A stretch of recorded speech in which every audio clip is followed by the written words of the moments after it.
Oh, and a Browns winner. Yeah, Holy, one dub. we got a dub, and we sail sweetly into hate week. Yeah. Hey, you know Uh, what? I did say we were gonna get 24 points, but I was totally wrong on the Bengals. I said they were gonna get 21. They were nowhere even close. hey, Uh, who knew?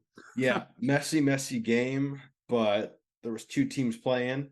So it doesn't work just one way. I think we did a great job, and I think we got a lot of answers out of what we were kind of asking for, right? I mean, there was a few things that I was very concerned about, and they all kind of shined. Everything kind of worked in our favor, and the guys that we've been kind of wanting to step up stepped up, right? I mean, it was a pretty good sign of that.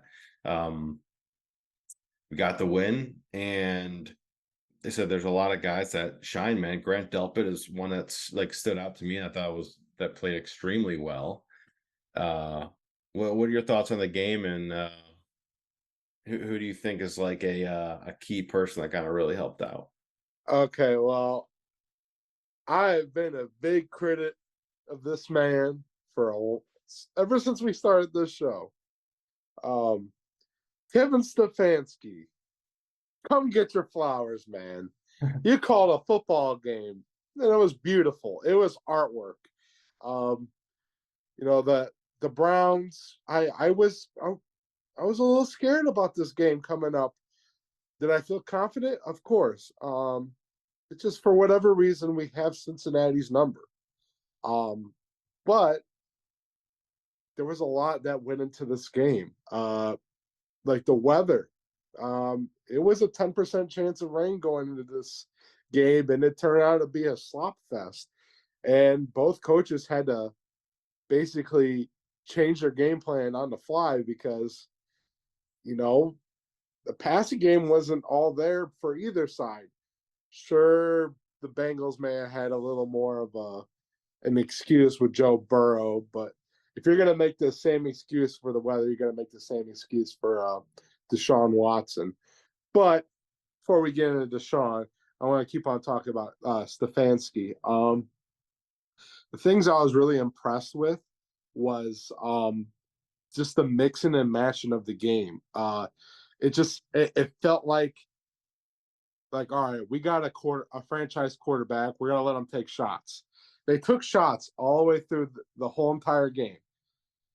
Sure, he was missing them. Could Yeah, some of them be affected by the weather? Sure. Were some of them just some bad throws? I Sure. I'd like to chalk it up to the weather, especially that pass to It, Cooper. But it's kind of it's just hard to tell like how the ball was coming out. Um, but I like how they didn't like go away from their game plan. And then when they realized Nick Chubb was eaten, they were going to keep on running the ball. They even mixed in Jerome Ford, which outside of that fumble, I think he had a pretty solid game. he had that nice run down the He had a sideline. pretty good couple runs. Even Yeah. the run that he fumbled on, that was a 10-yard run. Yeah, He had to which make was a good play to also get which where he also a was. botch snap. Like Watson kind of struggled with that too in the handoff. Yeah, So yeah, it's not all Ford, and I think it was kind of a cluster of a play from the beginning. But I agree. It's in the fourth though. I was really hoping to see a little bit more out of him. Um, yeah. but But it was, I would say it was a very impressive game. Um, it looked like the coaches did their homework, both offensively and defensively. especially Uh, defense. yeah, Kevin, you got your flowers, but the one we were excited to see was Yeah, Jim Schwartz and his Browns defense. And man, did they show. that was a game. Wow. They held the Cincinnati Bengals offense underneath 200 total offensive yards, Yeah, and they held Joe Burrow underneath 100 passing yards, which has 82. never happened since his high school days. Yeah, Um, that so was this is a beautiful game plan, beautiful strategy and performance of, I mean, almost everybody from the defensive side of the ball. Our corners were electric, shut down. I mean, T. Higgins was passed to 8 times with 0 catches. That's incredible. That amazing block by Grant Delpit down there, where he literally just came up and smacked the ball. What was incredible. Emerson looked good. Newsom looked great. Oh, I Denzel think was, Emerson stole the show. Emerson stole the show for me. yeah, He was, dude. Even Denzel looked incredible. yeah. Couple plays by JOK. I mean, the defensive line, I can't say enough about at this moment. Za'Darius looked incredible. Miles looked incredible. When you have Miles Garrett lining up over the center, just puts a smile on my face. Uh, I love it. It was great. Yeah. So defense was the shining star of this week. So I really hope that continues going forward. And I wish the offense steps up a little bit more going forward and really start to hit stride. So we'll see that coming up, right? I mean, we got a Steelers team coming up, but the big I guess thing coming out of that, especially the offense, was the season-ending injury to Jack Conklin. So he is out for the season. I think a lot of us might have saw an injury coming out this somewhat this season. I kind of called it a couple months ago that he's going to get hurt and Dewan's going to come in and be pretty good, and that's kind of exactly what happened. I didn't expect it to happen in the first quarter, but of week 1, but it did. So yeah, it's unfortunate for him, but we'll see what happens with Dewan versus TJ Watt this upcoming week, right? Yeah. I mean, Dewan came in and he played a big role in this game. Um, Going back and watching a little bit of the game, you can see that he handled Sam Hubbard and Trey Hendrickson pretty well. Pretty Um, good. yeah, he did his work. Not even allowed one pass rush throughout the rest of the game, which is pretty phenomenal considering that he took over before halftime. Yeah. So this is it's a big deal, and he's going to have a big test against TJ, who plays that side. And you could arguably say he's the best pass rusher in the game right now. And and I agree. You can definitely say that he's a defensive player candidate going against a rookie. But I will say, I weirdly feel more comfortable with him going against TJ Watt than Jedrick Wills, because that was a rough outing for Jedrick Wills. He just kept letting people in the backfield, and he struggled all game. So I weirdly feel better with DeJuan Jones going against TJ Watt rather than Jedrick Wills. But Yeah. Another kind of a good thing is if you want to get into the Steelers, you want to talk a little bit more about the Bungles. Let's just do one wrap up of Deshaun, Okay, because I mean that's been the topic of the week. for sure, Um, for sure. I I It's kind of hard to tell, given what we spoke about Yeah, the weather and this and that. I feel that the game had to come to Deshaun. Uh, they opened up the game trying to force it, and then it looked like from the second quarter on, they started to find somewhat of a rhythm where Deshaun had to use his legs, which is probably probably his number one asset. yeah. Um, When it's I needed, he utilized it, and that's right. And if it truly is the weather, then I think that he played an ideal game. Um, I mean, it's AFC North football. You didn't go play against a bunch of rollovers. You played against the Cincinnati Bengals. Um, they they had to really work for this win. I feel like 24-3. It just didn't seem that much of a break off, but I yeah. definitely think it could have been like a 40-3 kind of game. It Um, easily could have been. they missed a I lot think of opportunities. a lot of Um, opportunities. I mean, obviously the Jerome Ford fumble that we mentioned earlier was, what, on the 20-yard line. So if they didn't fumble, that would have been another tutty. So, or at least a field goal. And speaking of field goals, Dustin Hopkins, baby, Dustin Hopkins, man, money. 4-4. Didn't even make you think about it. It was just right up the middle every time. And that's what you want for special teams. You don't want to think about, is my kicker gonna make this 43-yard field goal? Like, he I should guess make the 43-yard field goal, and in bad conditions. It looked easy. There's no kick that I was like, that was like right there. That was very close um from being missed. They all were right down the middle, and he looked great. And that's all we need, is consistency in that, and something that we can rely on. I'll say one more thing to bounce off the special teams. You got to give your flowers to Corby Yoquez. Man, he was sending that ball downfield. Yes, They played the field position game, and I think he is probably the most underrated star of the game.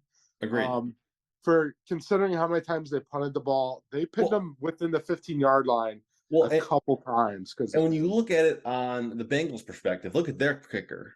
Their punter, I mean, was horrible. Mm-hmm. 30 yards, 20 yards. I mean, They these were were shanking a lot of the terrible punts. punts. They punted like 8 times. So when you have terrible punts, and the Browns are getting the ball at the 40, like, that goes a long way when you have a good punter that is consistently just bombing it downfield. It's overlooked. But it's one of Yes. those things that you shouldn't have to worry about until you see another punter or another kicker, and you're like, wait a second, that ball went for 30 yards, or something like that. So I mean, there was some like 50, 60-yard punts he was sending. And when it comes to a game like that where you have to play the field position, he was flipping the field, and it was paying evidence for the defense too, that they didn't have to worry about having to defend at the 50-yard line. yeah, They were getting the job done on three all three parts of the game. And I think if they want to be successful going forward, they have to make sure they are consistent. So I want to see them go into Pittsburgh this weekend and do kind of the same thing. I'm sure we're going to see a lot of things different. The Steelers are coming off a very tough loss. they got But smoked, man, by the Niners. Smoked. yes, very, very unlike them to open up the season that way. But I do not put it past Mike Tomlin and those tough Steelers to not hold their own in this game and take a dub from the Browns. Agreed. So They're the I Steelers. guess No matter what, how that roster looks, I'm I'm the not. Steelers are one of those teams where, like, the Browns are always good on paper. I think the Steelers are always the opposite. They're never great on paper, but they play great. So I can never hang my hat on that team. I think no matter what, they're going to be in the ball game, except last week. So we'll see what happens. Hopefully we go in and we do the same thing what we just did with the Bengals. And another thing with the Steelers that is kind of going against them right now is they kind of caught the injury bug pretty early. Mm-hmm. Um, there's some key guys that are going to be out that will definitely work in the Browns' favor. The biggest one obviously is Cam Hayward. Cam Hayward's going to be out. He's not going to be playing, as well as Deontay Johnson, which it's pretty big. That really relies now on their 2 receivers, Pickens and Allen Robinson. So Don't forget Big Move. Don't forget Big yeah, Move. Freiermuth's a really good tight end. I can't forget him. Yeah, he's very good. They're But I mean, they do have some key injuries, so hopefully we can take advantage of that, and our guys play like they played last week. So yes, I think it's what needs to be focused on this week is the defense showing that they are this tough defense. We didn't just go beat the Bengals. We're gonna come in and do this every single week. That's what I want to see. And this is a good question mark because we may have the Bengals number, but the Pittsburgh Steelers have our number, and they got it on speed dial. Like, um, this is a tough Pittsburgh team. They're young. They're prone to mistakes, and like you said, they have hit the injury bug. But they are a very physical team. They're gonna punch you right in the mouth and see what you do. But where they're flawed at is they cannot play from behind. So Yes. what you want to do when you go into Pittsburgh is you want to go in and put some points on the board right away. You don't So let them punch you first. You got yeah, to punch them back. Um, because if so they rely on Kenny Pickett, I think that's the problem, and they can't run the ball. Like last week, Najee Harris ran 6 times for 31 yards because they were playing from behind yeah, consistently. So they basically put the game in Kenny Pickett's hands, and he couldn't do anything about it. So yeah, I 100% agree. Yeah, you got to go out, jump, take a lead quick, yeah. and make this team and Kenny Pickett kind of on the hot seat, because if we have all these guys rushing at him, and the big thing is, Jim Schwartz really having a game plan for this week and really putting the pressure on Kenny. Uh, I mean, I would imagine that they would be, and they would be in the same boat they were last week if our defense played like they did last week. I think this is a good segue to roll in right into one of our favorite segments, our Royal Donuts, keys to the game. I think the number one thing we need to start off with, kind of saying what we were going to say, but this is like point A of topic one is get the ball out of Najee's hands. I think Najee is a very underrated back in this league, but when it comes to the Browns Steelers matchups, this is where the Browns have an issue. Najee has a tendency to just tear up the Browns because the Browns are not ideally a physical defense. But this is last year's Browns I'm talking about. It's hard to say because we're only in week one. They may have tore up the Bengals, but the Bengals are not a physical team like the Steelers are. They might be a better team, but the Steelers are way more physical. But when you get the ball in Najee's hands and he's getting, 5-6 yards of carry, this is the issue. Don't let him break tackles. You got to make that first tackle. Don't let them get stopped in the backfield and let them break and get back to the line of scrimmage. This is what's going to cost you games. So I'd really like to see if they make that that adjustment from last year. Are they going to be able to stop a big physical running back like Najee Harris, who can really Yeah. do it at all facets, coming out of the backfield to catch passes and running the ball right down the middle? Yeah, I mean, I couldn't have said it any better. That's exactly what we need to do. I've been sleeping on that one for a while, Michael. They I got to can stop tell you got that Najee. locked and loaded, buddy. um, Another keys here, and I saw that defense is very physical that we're going to be going against, is play a very diverse game on offense. Uh, Run the ball with Nick Chubb. Continue to feed him. He had a great game last week. He's the best back in the NFL in my opinion. But also said diversify your play calling. It's another one on Kevin, right? Get Watson more comfortable, get him throwing the ball, and really just have that Steelers defense on their toes. And I think we have the playmakers with different things, like especially we did last week with Elijah Moore. Continue with that, continue with DPJ down, Cooper. We're really showing up. So let's always keep them guessing is my key, my royal donut. And just I think the final roll donut is to be a consistent team. Yeah. This is another way to grow. If you're the better team on paper, which I don't want to sound like a homer, but I know a lot of Steelers fans would say the same thing, that we're the better team on paper. But we don't play the game on paper. We play it on grass or turf, whatever the hell you want to play it. If you play at MetLife, you play on turf. Yeah. You want to be a consistent team. Yeah. Don't be this flip flop. We play good one week and play bad, and in a game that we should go win. Sure, this is a tough Steelers team, but if you do everything you did right in last week and it keeps carrying on over, you should be able to win a lot of football games. And it starts Yeah. again here, heading over to the ketchup bottle. And I think this defensive side of the ball, they have a very good defensive coordinator and some leadership that I feel like that's going to translate into this week. But offensively is my question mark. Are they going to play that same brand of offense? Or are they going to take a step down? Or even better, take a step forward? Because that Yeah. offense definitely could grow. Um, and I think once again it starts with Deshaun Watson and Kevin Stefanski. Is Kevin going to be making the right play calls like he looked like he did his homework, or is he going to be gambling when they don't need to? Which we didn't see a lot of last week, which I was very very happy. They took the points when they should have took the points. But that being said, the Browns need to be consistent. And I feel like I can say that every week going forward. But right now, it's a question mark. We're only heading into week 2.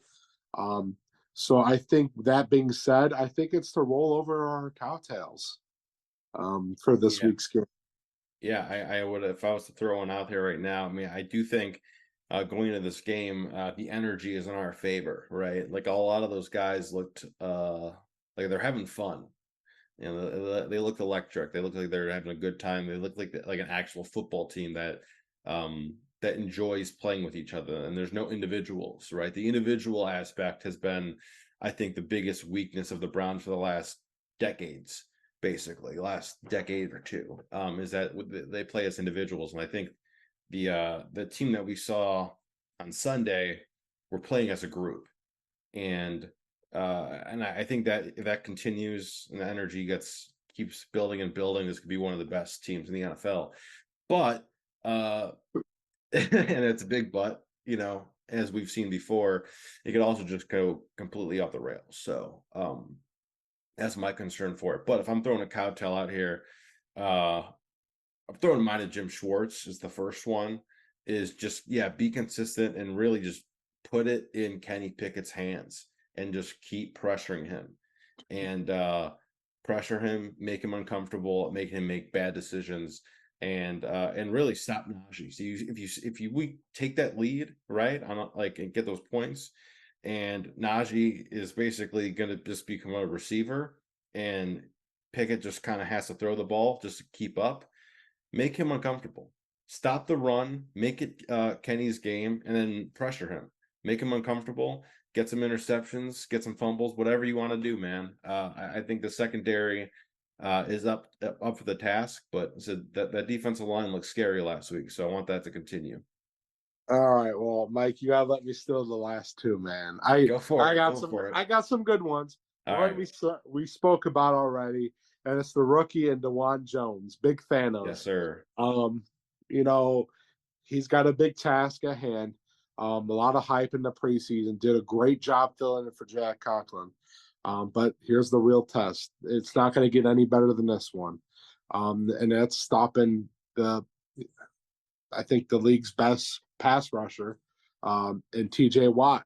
I do think this is going to be interesting to see. I personally don't believe TJ Watt's going to be able to bully him by bull rushing him. It's going to be a lot of finesse moves, a lot of speed off the edge. Juwan's got length, so Yes, and that's what he's really good at. If you beat him off the count, he's got that length to make space, and I think that's a big difference with all the right tackles they've had, because you've seen him bully up on James Hudson, you've seen him bully on Jack Conklin, but none of them are 6'8", 370 pounds. yeah. I think Big Thanos is just a very athletic man for his size, where it's going to be a very interesting matchup. Where I think if I'm a betting man, I think T.J. Watt's going to end up winning the matchup, but it's how much is he going to give up? I think that's where we draw the line. Like, we're going against an all-time, probably going to be a Hall of Famer in TJ Watt versus a rookie making his first start in the NFL. And I think this is going to be a big test for that Browns offensive line, especially in that young buck and DeJuan Jones making a name for himself. And then I gotta throw another cocktail Yes, on the sir. defensive side of the ball to the other Thanos and Dalvin Tomlinson. Nice. Um, I think you spend the big money on the defensive tackle for a game like this. Are we going to hold it? We need someone to hold that line of scrimmage. Don't get blown up, eat up the double teams, do what you do best. This was an issue for the Browns last year where they were getting drove back because they didn't have that defensive tackle. But now they brought in that guy in Dalvin that I think had a phenomenal game on Sunday, but it's one of those positions that you don't see if you're watching it. It's one of those he's making plays for other people, Hmm. allowing the linebackers to go make a play. Like you saw a lot of JOK making plays because he was in his position and he was free to play. There was no left guard or center coming to block him. This is where a defensive tackle is huge. And Dalvin Tomlinson, I think he is going to be a big centerpiece of this game this week. Hold that ground at the line of scrimmage. Don't let these double teams blow you back 5 yards. Don't let them get up to second level where Najee can turn it from an 8 to 20-yard run. For sure. I think that's a big part of the game. But I think we're ready. Yeah. I think our I Our I last think segment, yeah. yeah. Our last segment, our Mike Lewis real estate games of the week. Um, Mike, I'm gonna go ahead and let you start because you are the son of Mike Lewis, real estate god. Yeah, so my game is kind of interesting because all four teams in the AFC North are playing each other this week. So, I mean, Browns, Steelers, and then Ravens, Bengals. So, my game's Ravens, Bengals. I think obviously this is such a big test with what's going on. And just kind of see what the entire AFC North all about is. I think this week's is a big test. So I'm excited to see how that game goes and see what basically how they compete against each other is going to be interesting and who's going to shine because there's a lot of question marks on both of those teams last week. So I'd like to kind of see how that plays out. So that's my game. Yeah, like I mean, that can this weekend could have big Big effects implications. on Yeah. some implications on the division going forward. Yes. It, this is going to affect where we're at the end of December and January. Yeah. So I mean, even if we win and Bengals win against the Ravens, we're in first place already. I mean, now I know it's only going to be 2 weeks into the season, but well, still, we're in first place right now because we're the only team with a win in our division. Ravens. Um, Ravens played the Texans. We won a game in our Oh division. yeah, I got you. I got you. All right. Um, How about your game? I want to stay in the AFC. A little replay of the AFC divisional rounds with the Kansas City Chiefs coming off a tough loss against Dan Campbell's Lions and heading down to Florida against the Jacksonville Jaguars and Trevor Lawrence. Good game. That had a tough little game with the Indianapolis Colts and Anthony Richardson. I think this is going to be a big game that will have implications going forward. I think with a tight AFC like it is now, it's never too early to start focusing on these big games that might affect the wild card going forward. For sure. The, this one I definitely think could have been a primetime game. Just considering all the other games that are being thrown a bone. Yeah. I can sit here and bitch about all the primetime games they do this year, but I think this one, deservedly so, deserved at least a Sunday nighter. It's Mahomes versus Lawrence. Who knows if Kelsey's back this week? You might see Chris Jones back, but this Jacksonville team is no slump. They're gonna go and they're gonna play them hard, and this time they're in Jacksonville. So Yeah. this is going to be a very big test for Kansas City. Can they get the monkey off their back and go win that second game, or they're going to start off 0-2, which is a very, very tough in the conference that we're in right now. Yeah, I was going to say it's a very scary thought being 0-2 in the AFC. So yeah, just go look. If I'm just look through the conference right now. What team is feeling the best right now? Think about this. I mean, we'll see You after can't Monday say night because I mean, if after Monday night, if we get a win, I mean, I feel pretty confident in us. But all the top three teams in our conference all lost this week. I know. Kansas City went down at home against the Lions in a shocker, and then you had the Cincinnati Bengals lose to us, get crushed at the Browns, and then you saw Monday Night Football. Yeah, Aaron Rodgers-less New York Jets team. Yeah, beat the Bills in overtime, which is like kind of like a twofold here because one, the Bills lost to with no Aaron Rodgers, the Jack Wilson led Jets, but also Jets don't have Aaron Rodgers anymore. So where does that put them? Like, so we'll see what happens. But what are your predictions for this week? All right, so this one is a little tough for me. They have the Browns at -1 right now. 1-point favorites in Pittsburgh. Now, they haven't won a regular season game in Pittsburgh in 19 years. My heart tells me go for the Browns, but I've been to all the Browns Steelers games in Pittsburgh for the last 6 years. And I'll tell you one thing, Mike. Not once have I ever gone there and felt like we were going to win. You can just feel it when you walk into that city. It's just like any hope you had rooting for the Browns, it sucks the life out of you. Especially if it's a tight game and they roll in the fourth quarter and they got Renegade going. Yeah. So I have a hard time believing that the Steelers are going to come out and play that same way. This is a very Mike Tomlin game. He's going to prove why he's one of the best coaches in the NFL, probably of all time, I think. I think you throw him in that mix. Not a top 10 all time, but like he's in a discussion of at least being the top 20, 50, kind of deal. So this is a very Mike Tomlin kind of game where the Browns go into Pittsburgh and they lose a tough one. I'm going to say 21-17 Steelers. Wow. Fuck. Well, that was a rough one for you, buddy. But I'm going to keep this relatively consistent. I think, of course, you will. I think the defense is going to show up again, and I think the offense is going to take another step, and Kenny Pickett's going to be a little bit scared. I'm going to go 27-17 Browns with the dub, and going to start 2-0. So that's first time since Belichick. Huh? So the first time since Belichick.